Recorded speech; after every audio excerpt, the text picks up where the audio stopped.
Bonjour à tous, je m'appelle Emma et je suis transgenre. Bon, si vous ne savez pas ce que ça veut dire, c'est le fait de naître fille ou garçon, mais au fond de soi, on se sent comme le sexe opposé. Par exemple, pour ma part, je suis né garçon, mais au fond de moi, je suis une fille. Maintenant que vous connaissez ce que c'est, je vais vous raconter mon histoire. C'est vrai que j'ai pas su tout de suite que je n'étais pas dans le bon corps. D'ailleurs, j'avais aucune idée de ce que ça voulait dire. Je l'ai seulement su vers l'âge de 14 ans. Mais avant ça, je me posais beaucoup de questions. Je me souviens même que j'étais frustré de ne pas pouvoir porter de robe parce que c'était ma seule envie. Mais que les garçons, ça portait pas de robe. Quand je jouais à des jeux, il fallait toujours que je prenne le personnage féminin. Parce que pour moi, l'inverse était impossible. Et mon organe génital, lui, me dérangeait beaucoup. Tellement que j'avais une seule envie, c'était de le couper. Vous imaginez bien que tout ça, ça fait peur. Puis, c'était rien pour arranger les choses. Parce que quand je regardais les autres garçons, je me rendais bien compte qu'ils jouaient pas pareil et qu'ils pensaient pas pareil. Bon, comme je vous l'ai dit, je l'ai tout su ça vers l'âge de 14 ans.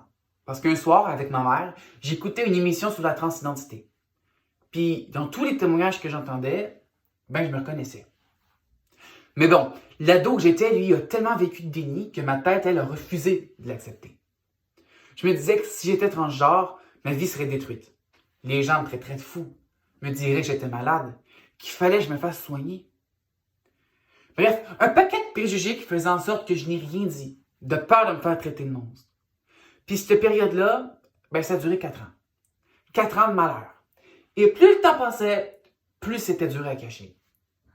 Tellement que les gens ont commencé à penser que j'étais homosexuel. Ce qui me dérangeait beaucoup, parce que c'est pas ce que j'étais. D'ailleurs, j'avais tellement vécu de déni que je savais même pas moi-même ce que j'étais. Mais ce qui me dérangeait vraiment au fond de moi, c'était que les gens me donnent une étiquette qui ne m'appartenait pas. Fait que c'est ce qui m'a poussé à l'annoncer à ma famille. J'avais pas vraiment peur de le dire à ma mère parce qu'elle m'avait toujours dit que si j'étais différent, de lui dire, qu'elle l'accepterait sans problème.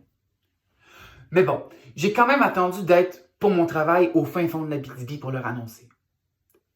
J'ai pensé les appeler, mais c'était trop dur. J'ai donc opté pour le texto, qui me semblait à ce moment la meilleure des options. Vous imaginez bien que j'ai pensé rien dire.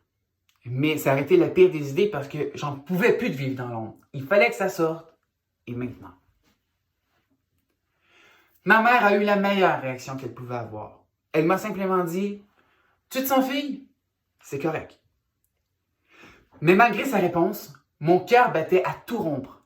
Ma tête ne savait plus comment gérer ses émotions. Puis j'avais qu'une seule envie, c'était de vomir. Plus tard en soirée, j'ai tenu une conversation téléphonique avec mes parents. Ils avaient vraiment besoin de savoir mon état, mes pensées, qu'est-ce que je voulais faire par la suite. Ils m'ont même avoué qu'ils étaient vraiment sous le choc parce que ils n'avaient rien vu venir. J'avais tellement bien caché mon jeu. Mais bon, ils m'aimaient et m'appuyaient à 100%. Restait à l'annoncer au restant de la famille. Je vous rassure, tout le monde l'a très bien pris, sauf quelques-uns qui n'ont pas très bien compris la situation. Par la suite, c'est ma mère qui m'a poussé à me développer physiquement, parce que pour moi, c'était impossible. Elle m'a donc mis du mascara pour la première fois, m'a fait percer les oreilles, m'a accompagné chez le médecin. Et aujourd'hui, elle est encore à mes côtés. Et grâce à elle, je peux vous dire que je suis une femme à part entière et que mon entourage est fier et heureux de mon parcours. Je finirai par vous dire une chose. Acceptez vos différences parce que votre bonheur en dépend. Puis votre unicité va faire de vous des gens spéciaux. Puis au lieu de rire d'eux, tendez-leur la main, apprenez à les connaître. Je vous garantis une chose, vous allez vraiment gagner en valeur humaine.